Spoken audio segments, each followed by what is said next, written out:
नमस्कार दोस्तों, स्वागत है आप सभी का मेरे YouTube चैनल किस्सों का कारवां पर। मैं हूं आपका दोस्त आनंद और लेकर आया हूं आपके लिए मारवाड़ की एक और कड़ी।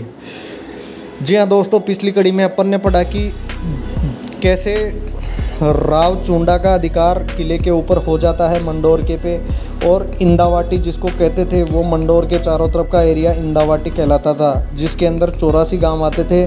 इंदा सरदार राय धवल ने सालोड़ी थाने के थानेदार राव चुंडा को सलाह मशविरा करके अपने भाई बंधुओं से राव चुंडा को मंडोर गढ़ दे देता है, और सभी इंदा राजपूत इस बात को मान भी लेते हैं।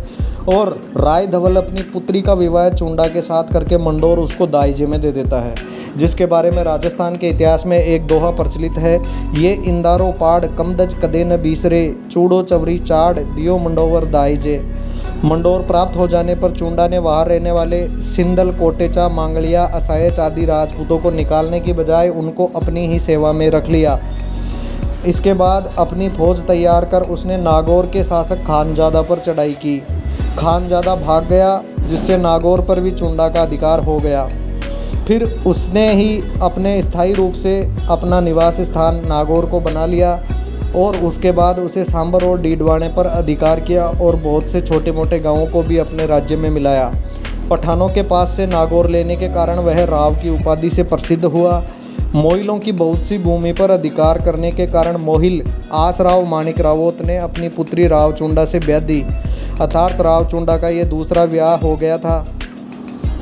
चुंडा अपने राजपूतों की खातिरदारी बहुत खुले दिल से करता था, जिसके कारण उसके रसोड़े का खर्च बहुत बढ़ा हुआ था। जब राव चुंडा वृद्ध हो गए तो रसोड़े का प्रबंध उसकी मोहिलिनी रानी ने अपने हाथ में ले लिया, जिसने क्रम से रसोड़े खर्च को घटा दिया, जिससे राव चुंडा के राजपूत जो सैनिक थे, सरदार थे, वो अप्रसन्न हो गए और उसका साथ एक एक करके छोड़ने लगे। उसका साथ कम होने की खबर मिलते ही केलन भाटी मुल्तान के शासक सलेम खां को नागौर पर चढ़ा लाया। इस अवसर पर उसके बचे हुए राजपूतों ने उसे निकल जाने की सलाह दी, परंतु चुंडा ने उनकी बात नहीं मानी। उसने अपने पुत्रों को बुलाकर निकल जाने का आदेश दिया और रणमल को अपने पास बुलाकर कहा, मोइलनी के पुत्र कान्हा को राज्य का उत्तराधिकारी बनाने का वचन तो मुझे तू देगा तो सुख हो।